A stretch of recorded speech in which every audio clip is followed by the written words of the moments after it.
the whole debate over lordship salvation, John MacArthur has had a big red target painted on him, and those who teach Easy-believism have strung him up and flung him into the depths of hell because of one paragraph in one book that he wrote 7 years ago. Now, let me ask you this. Who would give you a better and more accurate picture of what I believe? Someone who heard me say something 7 years ago, or someone who hears me teach every week, who knows me personally, and has heard me explain my beliefs over the last several years? The same question can be asked of those who continue to bash Dr. MacArthur. Who would give you a better and more accurate picture of what he believes? Someone who read one paragraph in one book written 7 years ago?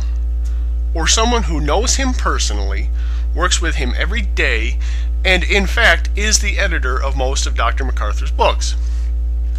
Well, Phil Johnson is that editor and is closer, much closer to Dr. MacArthur than those who continue to smear his name with accusations based on a statement that Dr. MacArthur never made to begin with.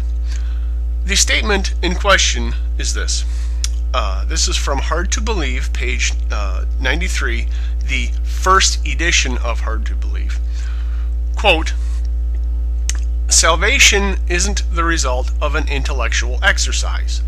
It comes from a life lived in obedience and service to Christ as revealed in the Scripture. It is the fruit of actions and not intentions." Close quote.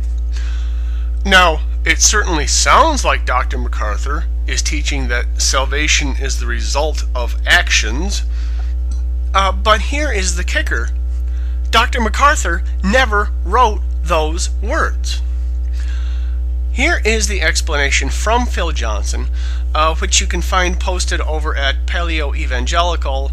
The URL is on the screen if you want to go and see more of the discussion. This is Phil Johnson. Quote, "One paragraph in Hard to Believe contains a glaring error that has the potential to mislead readers about the book's whole intent. The problematic passage is the opening paragraph of chapter 6, page 93, which seems to suggest that salvation is the fruit of godly living. The truth is exactly the opposite. The error was inadvertently introduced into the manuscript in the late stages of the editorial process when, in order to simplify the book, 4 chapters were deleted from the original manuscript, and one of the remaining chapters was severely abridged. John MacArthur approved the abridgments. Apparently, however, in an effort to make a new transition that would smooth over the deletions, an editor involved in the process made significant revisions to the opening of chapter 6. Unfortunately, that change was not submitted to John for approval. We believe the error was an oversight and not anyone's deliberate attempt to tamper with the book's theology. The result, however, severely muddled the message of the book. A revision has been sent to the publisher for future editions of the book. In all subsequent printings, here is how the opening paragraph of chapter 6 will read, and this is how it does read, by the way. Quote, "Don't believe anyone who says it's easy to become a Christian. Salvation for sinners cost God his own Son, it cost God's Son his life, and it will cost you the same thing. Salvation is not gained by reciting mere words. Saving faith transforms the heart, and that in turn transforms behavior. Faith's fruit is seen in actions, not intentions. There's no room for passive spectators, etc., etc." Catch the change there, folks. The fruit of our faith is actions, not intentions. You can go to gty.org. You can find anything that John MacArthur has ever said. You can either listen to it, read it, what have you. And I dare you to listen to more than 30 seconds of anything Dr. John MacArthur has said and see if you can still accuse him of teaching salvation by works. Phil Johnson goes on to say, quote, "It's well known that I have been John MacArthur's primary editor for some 27 years.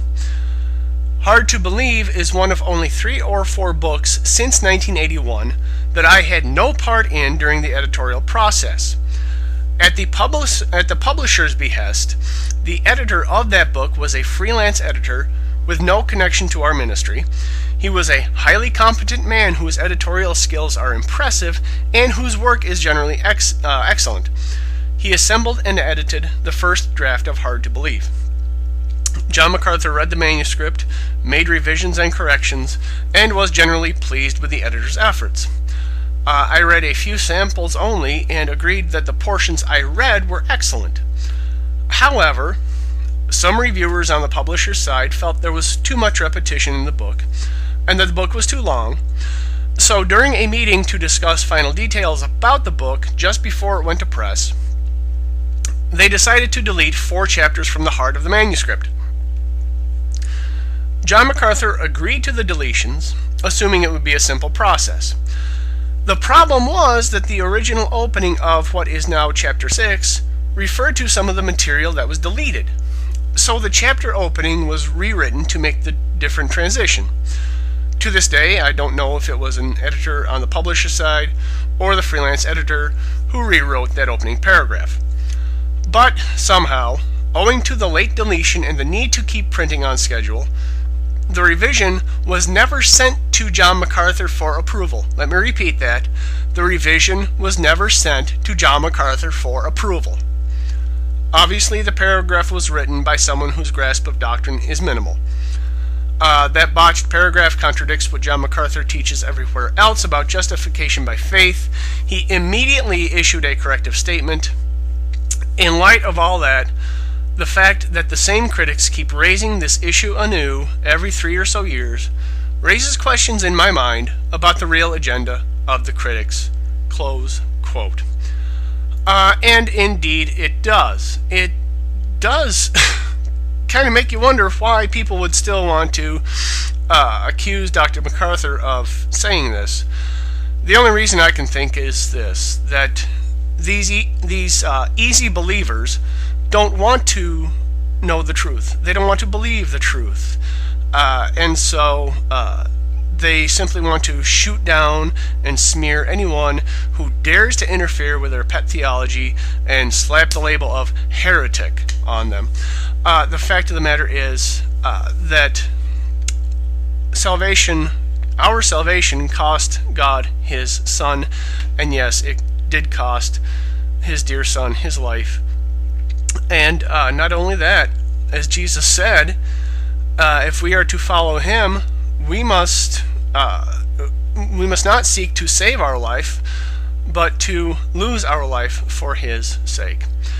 I'm 4-Pointer, and I am out of here.